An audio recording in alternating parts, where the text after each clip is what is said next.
We were once again rallying our forces and mustering our resources in preparation for an all-out assault on Advent, this time targeting their facility in New India. We were holding off on the attack just long enough to let Joey and Blackbane finish their salvage operation in Asia, and that gave Tygan ample time to work on his latest project.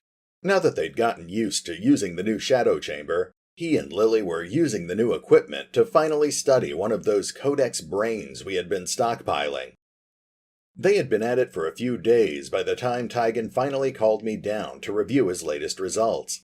They had managed to find a way to recover data from the thing's brain, but Lily wasn't particularly happy with Tygan's methods. Tygan, as always, was quick to reassure me. According to him, the creature was, in fact, still quite dead.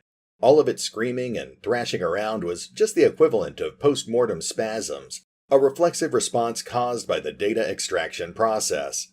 The idea that he had somehow brought the creature back to life just to torture it for information was laughable. Ha, ha. I don't think anyone was actually convinced by Tygan's explanation. In fact, I'm pretty sure he didn't even believe himself. Still, he did at least seem fairly confident that, regardless of the moral implications of what he was doing, it was still a perfectly safe procedure. For us, that is. It was safe for us. I certainly had questions and concerns about what he was doing, but I also had to admit that this was one of those situations where the ends might just justify the means. I kept quiet and let my team do their work, and before long Lily reported that she had managed to extract a new set of coordinates from the data they were extracting. She wasn't entirely sure what the relevance of those coordinates might be, but it was something, and before she could dig any deeper, Tygan's supposedly dead codex finally made its move. Within seconds, it had access to our ship's computers, and it began wiping our databases clean.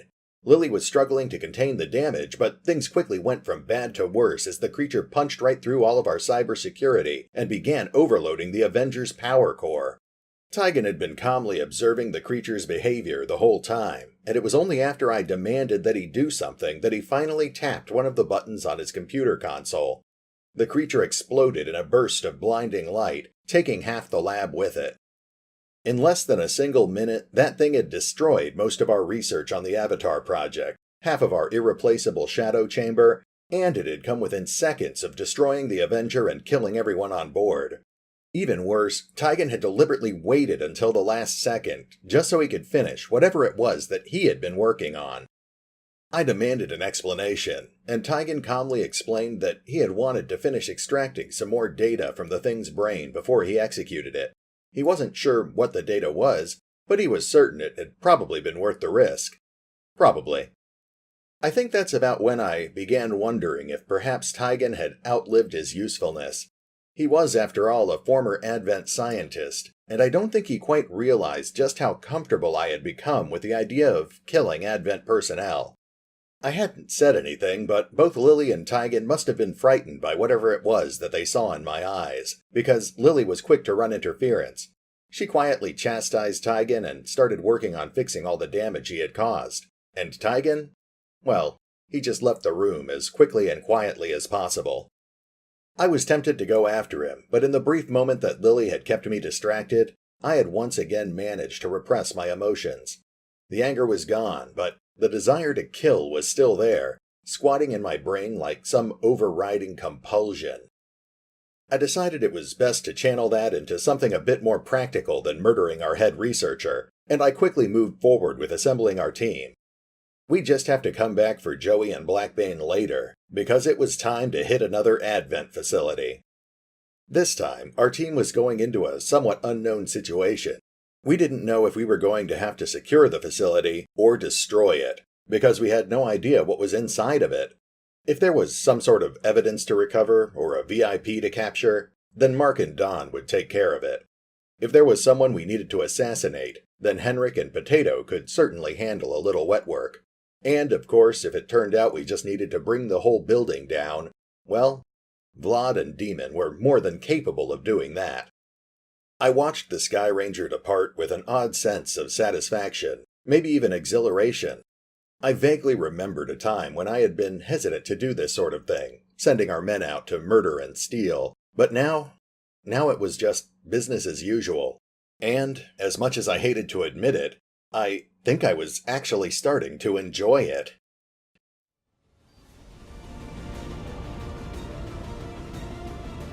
As far as we can tell, this forge is some sort of alien production facility, most likely tied to that stuff we found at the Black Site. Advent and the alien forces won't be happy to see us, so expect heavy resistance. We have to do whatever it takes to find out what's going on in there.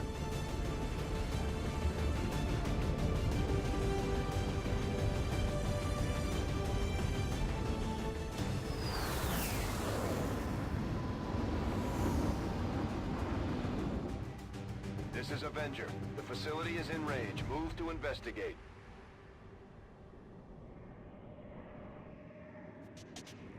They don't know we're here.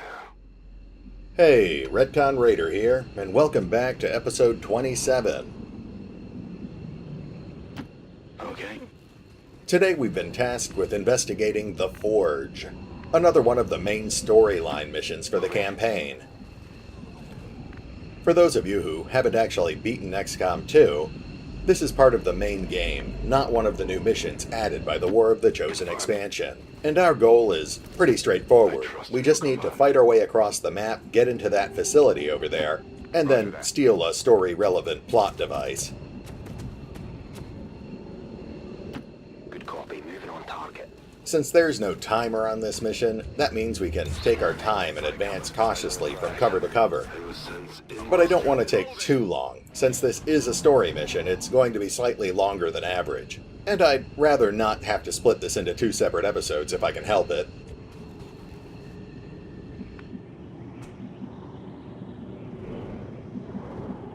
It looks like we're coming up on some sort of landing pad.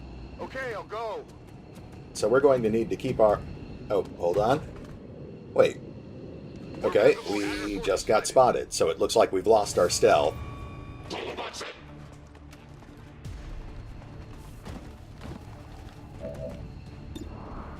We're only dealing with an officer and a purifier here. We shouldn't have any trouble taking them down. First, let's go ahead and see who else can move up and get line of sight on these guys. Then once we know what all of our options are, we can pick a course of action.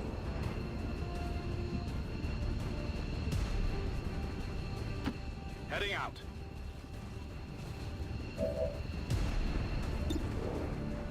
Well, I think it's already obvious that we're not going to be able to take out that officer in a single turn, so let's go ahead and have Vlad lay down some suppressing fire. Then we can have the rest of the squad focus on taking out that purifier.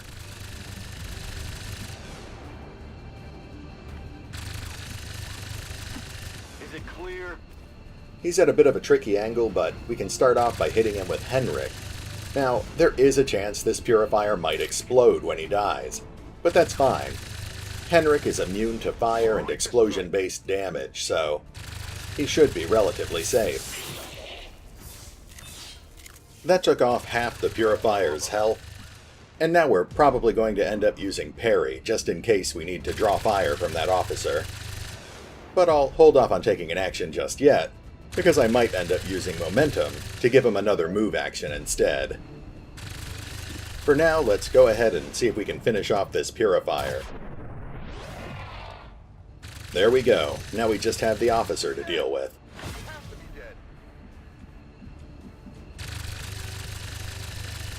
But I guess no one else actually has line of sight on the officer, so let's go ahead and get Henrik on parry, and everyone else can just go on Overwatch.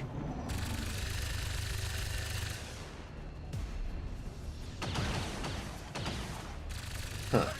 Looks like he did decide to take a shot at us, but he ignored the easy target and went for Don instead. Fortunately, he still missed. Now let's go ahead and take out that officer. Obviously, the most efficient way to do that is to break out our Skulljack. We never actually seem to get any extra intel from them, but that's fine because we're mostly just using it to kill people anyway. Target locked in.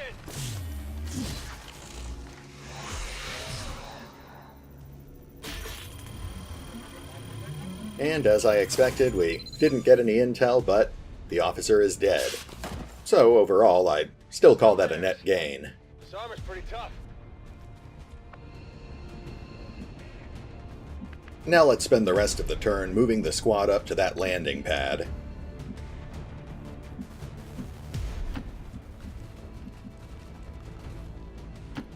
I'm trusting you here. Heading out. On your order.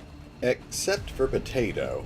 Let's go ahead and have him hold an elevated position here on the cliff. That way he can cover us while we continue moving towards the forge. I'm going. Moving to Overwatch. I'll keep a watchful eye. On Overwatch. Affirmative. Covering now. Affirmative. Covering now.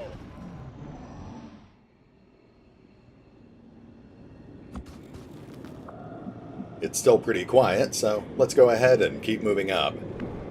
John will take the lead, but to play it safe, I think we'll go ahead and hug this full cover here. I guess that'll be okay.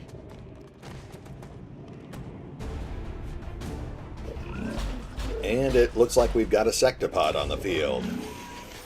But since most of our guys haven't taken any actions and there are no other enemies in sight, we should be able to kill this thing pretty easily. Let's start by bringing up Demon so he can trim off some of that thing's armor. I'm on it.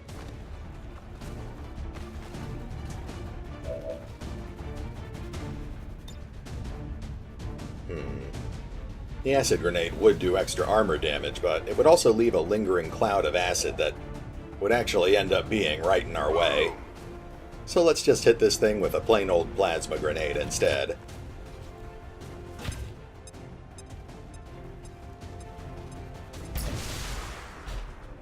That only did a small amount of damage, but more importantly, it took out half the sectopod's armor. Now let's go ahead and bring Vlad over to take out the rest of that armor.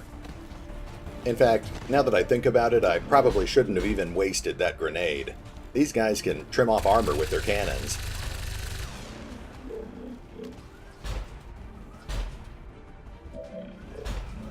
And now that we've taken out the sectopod's armor, we can just start taking shots at it with the rest of the squad.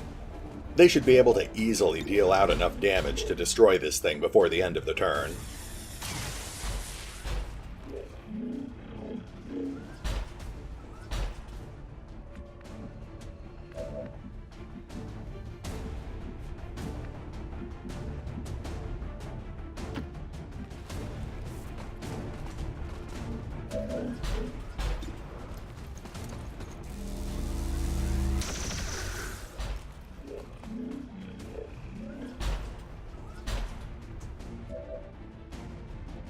Let's just go ahead and have Dawn finish it off. Then we can put Potato on Overwatch to keep an eye out for any other pods that might show up.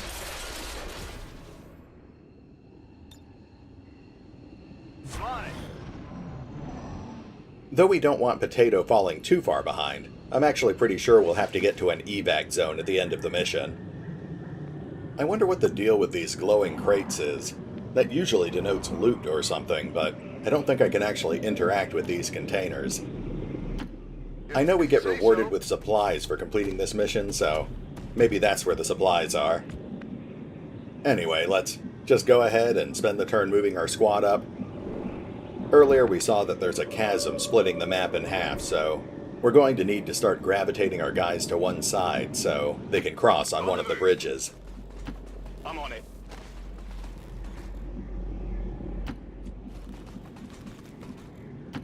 Tired of waiting around.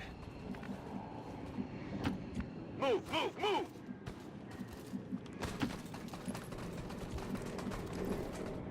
Moving to Overwatch. I'm on it. Overwatch. In cover. Gets by me.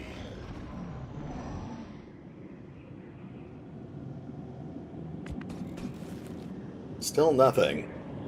In fact, this could be a good spot to fast forward. Until something... Oh, wait a minute. Okay, for some reason we can actually see a pod over here on the other side of the chasm. It looks like a pretty standard pod, a trooper, an officer, and a stun lancer. Obviously we weren't supposed to be able to see those guys, but it would be pretty silly of us not to take advantage of it. Let's move one of our grenadiers up and see if we can tag these guys with a blaster bomb.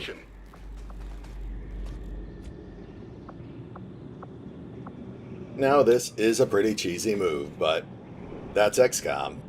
If I recall correctly, they were standing right next to this truck, so let's take the truck out too. Dodge this!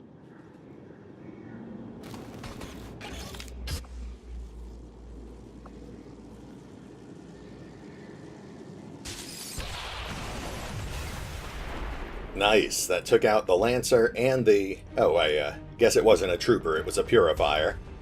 Not that it matters now, he's dead anyway. So, once again, that just leaves us with an officer to deal with. Though we're so far out of line of sight that he's not going to be able to actually shoot at us until we get to the other side of the chasm. In fact, it's probably going to take us at least 3 or 4 turns to get across the bridge, so I think this is a good point for us to go ahead and skip forward real quick.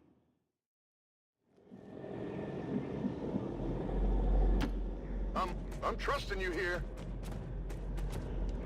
Got some advent here. Hey, there he is. And there's the Forge.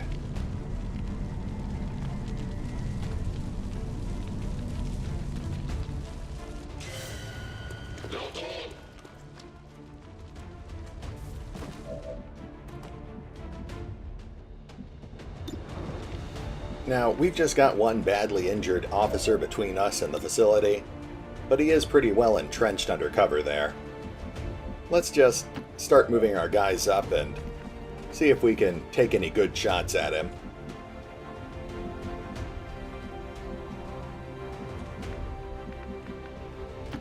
Finally.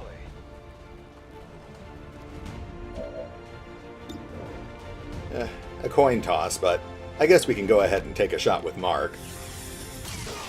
Oh, and there you have it. You want some more? That takes care of the officer, and I don't think we're likely to run into another enemy pod until we're actually inside the Forge. So, let's go ahead and skip forward again. Double time. If you say so. Advent troops here. Whoops, okay. Looks like I spoke too soon. We do have one more pod outside. So now we have to deal with an Archon and a Stun Lancer.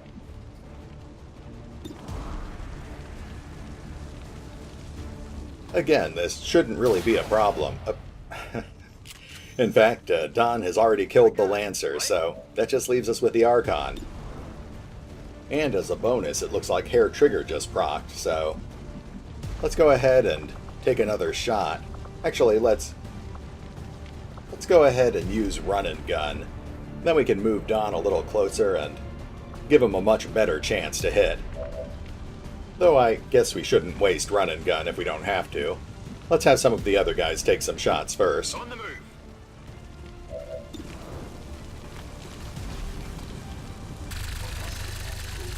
There we go. Demon just tagged the Archon for 8 damage. Now let's move Vlad over near the facility and we can take a shot from there. Moving to position.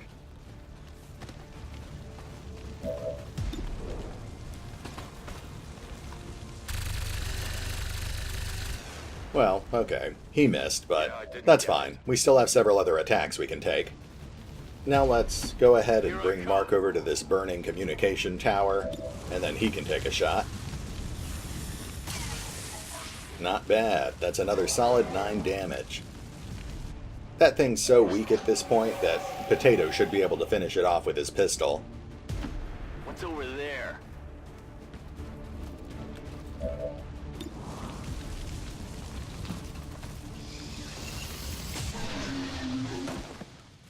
Nice. Even with the dodge, he still inflicted enough damage to drop it. Now we just need to keep pushing our guys up into the Forge. I will sense any disturbance. Let's start by consolidating the whole squad around one of these doorways. What's over there? The side entrance here is a little closer, so Ready to rock. let's go with that one. I'm on it. I'm on it. Let's move already. Roger that. And now we'll take the chance to reload our guns and set everyone on Overwatch. And then next turn we'll finally break into the Forge. We're green to go.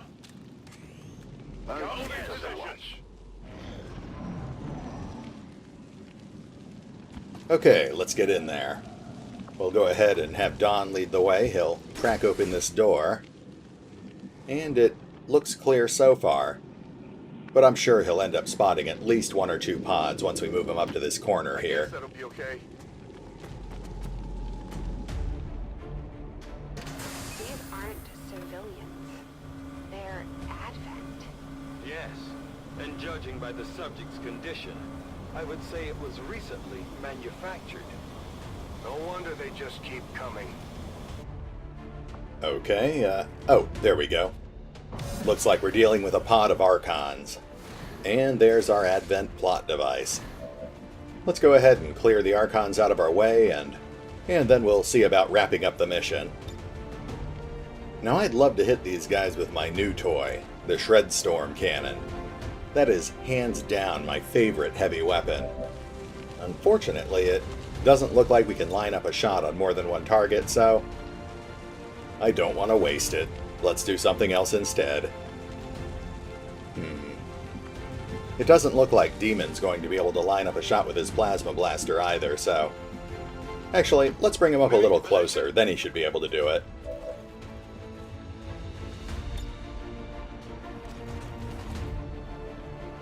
Never mind, I just realized I'm being incredibly silly. Instead of using the plasma blaster, let's just go ahead and shoot a grenade in there instead. That should take out all their cover and hit all three of them.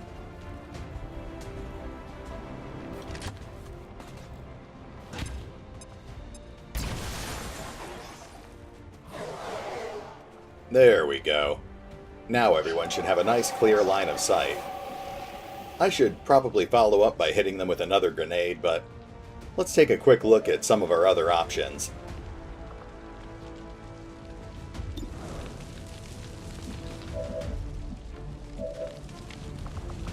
Let's start off by bringing Henrik in there. Since he's immune to explosions, we'll still be able to use grenades. Suffer my rage.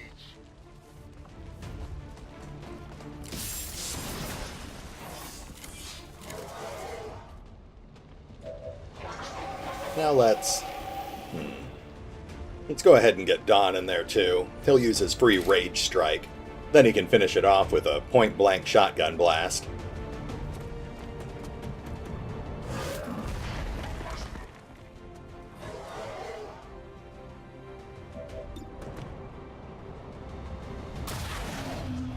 One down, two to go. I definitely got that one.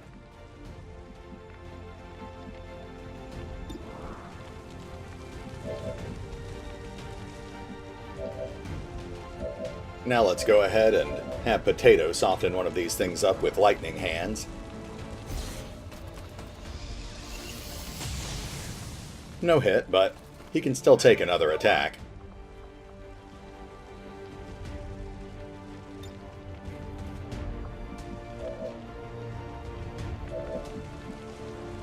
I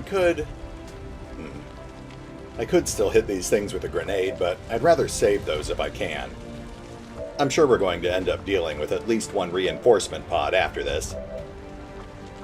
What the heck, I guess we can spare one grenade. Let's lob our fire grenade in there. Yeah, catch.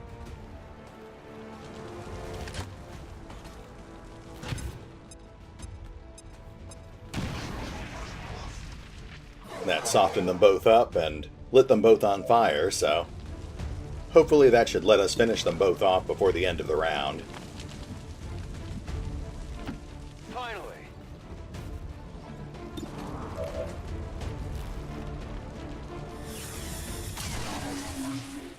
And that's two.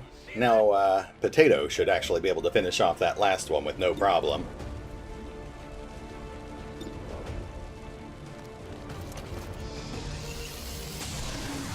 And that's three. Happy now? Come get some.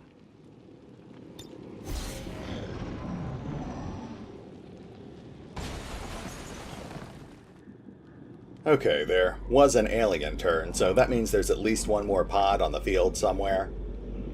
I guess that means we're going to have to keep our guard up. If you say so. First it's human bodies. Now we're finding Advent. Something tells me they didn't abduct these ones. Looks more like a production facility to me. The configuration is different. Is it possible? Could this be where the Advent forces are coming from? Nothing is beyond the realm of possibility when dealing with the aliens. Let's go ahead and skip forward again. What's over there?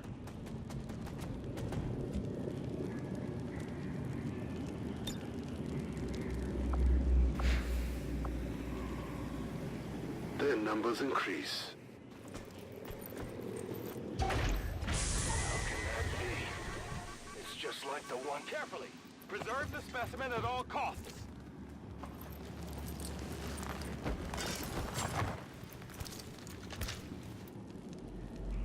Confirmed acquisition of the package. Move to evac. Okay, it looks like our evac zone is in the complete opposite direction from that reinforcement pod, so we might actually be able to finish this mission without having to engage them in battle. Let's have Don grab this body and fall back, and then I think I'll have one of the heavies make us an emergency exit. Okay, I'll go.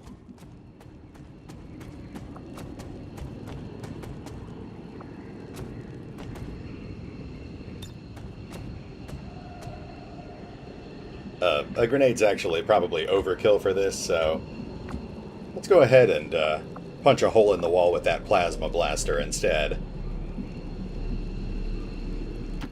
Heading out!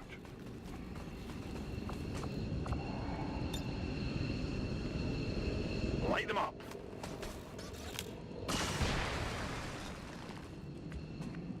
And there we go. Now we can get to the evac zone just a little bit quicker. Also, it's going to cost Advent at least like 3,000 space dollars to get that hole patched, so, you know, it's kind of our way of adding insult to injury. Tired of waiting around. Got it covered. My senses are keen. I'm on it. Quiet. Did you hear something? In position. Alright, there's definitely an Advent pod headed our way, and here comes that reinforcement drop, too. Looks like a priest, a trooper, and a shield bearer. But they're so far away we might not even end up having to fight them. Our oppressors are here.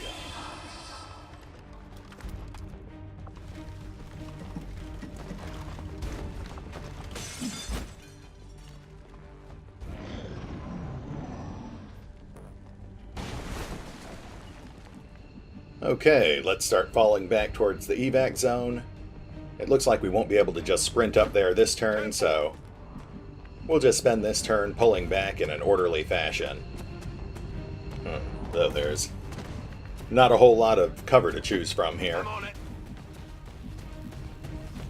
Well, we'll tuck people into cover wherever we can, and anyone who's still got an action left will go on to Overwatch just in case one of those Advent pods decides to pursue us.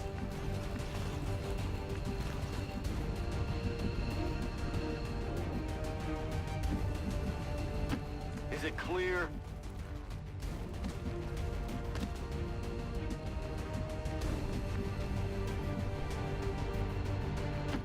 I can make it. I'm on it. I could rush Mark up near the evacuation zone, but I think he'll be our rear guard for now. He'll go ahead and hang back near this window. Already. Scanning. Got it covered. Enemy moving ahead. Staying put.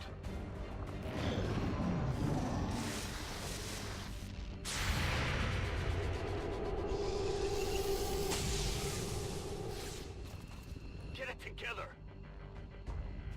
Okay, well, we've got 3 codices incoming. We're definitely going to have to deal with them before we leave.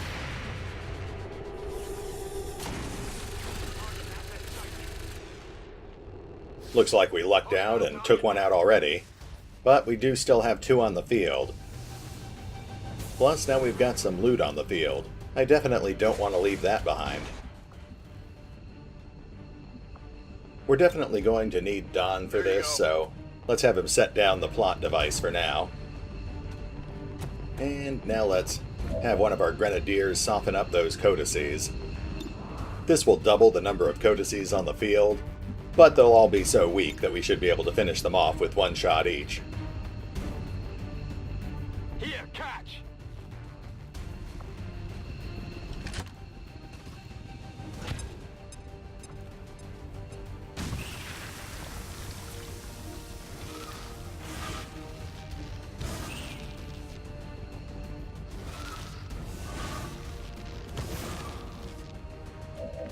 Alright, now let's go ahead and start clearing these things out. Potato's already got that one over there flanked, so let's start off by having him take it out with his pistol. Nice. 1 down, thousands to go. Now, let's see if he can take out another one.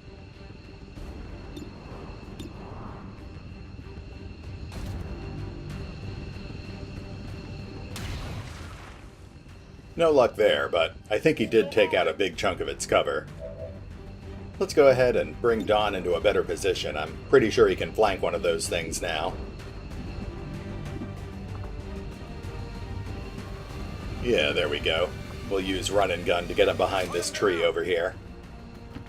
I guess that'll be okay.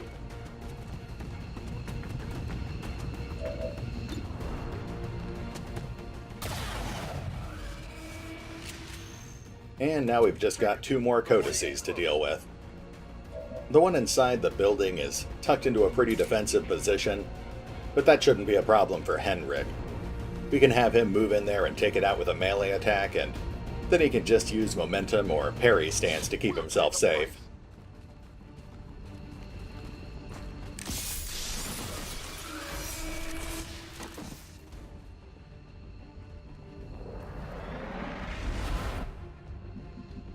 Now we've just got 1 more to deal with, so... Heading out. Okay, there we go. Mark can move up to the corner of the building and take a shot at it. Well, not a great chance to hit, but I guess we might as well go for it.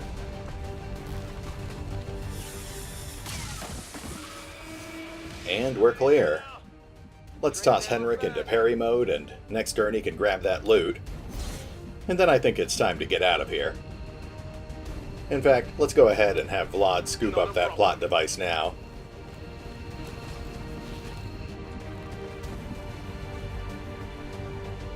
It looks like he can't get to the evac zone this turn, but we can move him up there next turn. Oh, I guess the reinforcements finally decided to show up. Well, let's get Vlad out of here anyway. On it.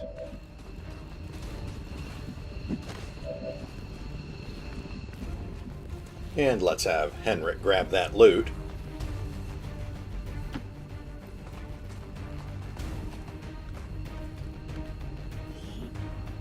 Two more Elerium cores. We can always use those. And let's go ahead and keep pulling our guys back for now. But aside from Vlad, we're not going to leave just yet. We've already stuck around this long, we might as well see if we can take out this last pod before we leave.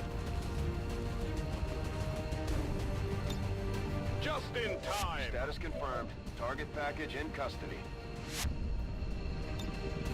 Moving overwatch. Affirmative. Covering now. Copy that. Whoops, and I guess once again, I didn't notice the Overwatch icon, so it looks like Mark just took a minor flesh wound there. But it's fine, he's still in pretty good shape. Okay, there's the trooper. I got nothing.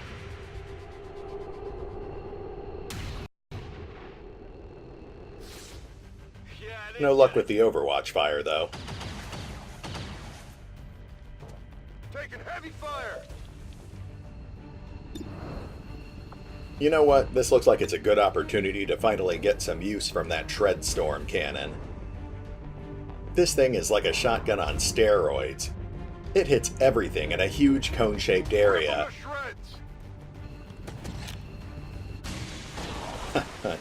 I love those things.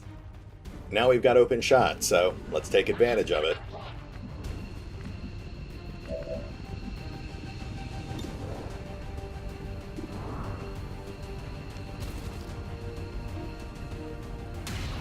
Come on, potato. Alright, well, let's bring Henrik over.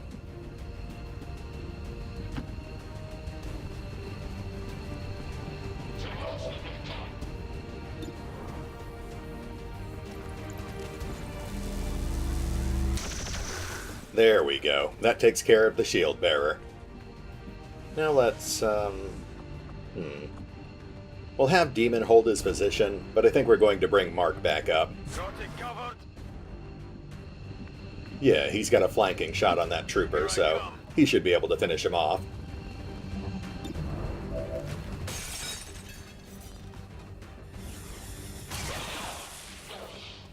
Okay, and that's pretty much everyone. There's still a stun lancer out there somewhere, but I'm not going to go hunting for him. So let's just pull everyone back to the evac zone and call it a day. You say so. On your order.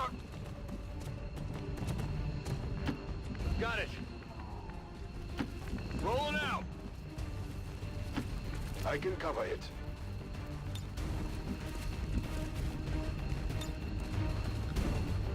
Ready to boogie. Evac confirmed. Ready to boogie. I'm out.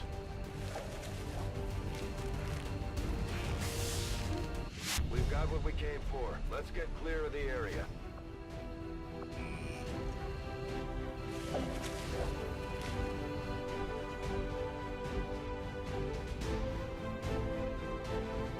Years of peace and prosperity will not be undone by the reckless actions of a few misguided dissidents today. We stand with the elders, trust in their wisdom, and we shall overcome this crisis.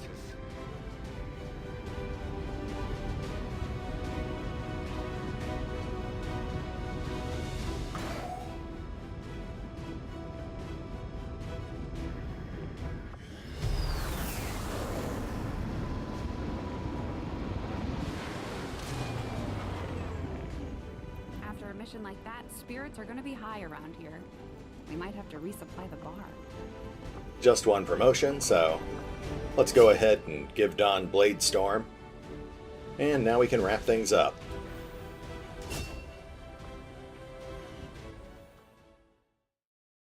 The operation had been successful. Our men came back alive with that thing in tow. What was this? It all felt far too familiar. The tubes, the bodies, that suit, which was so much like the one that...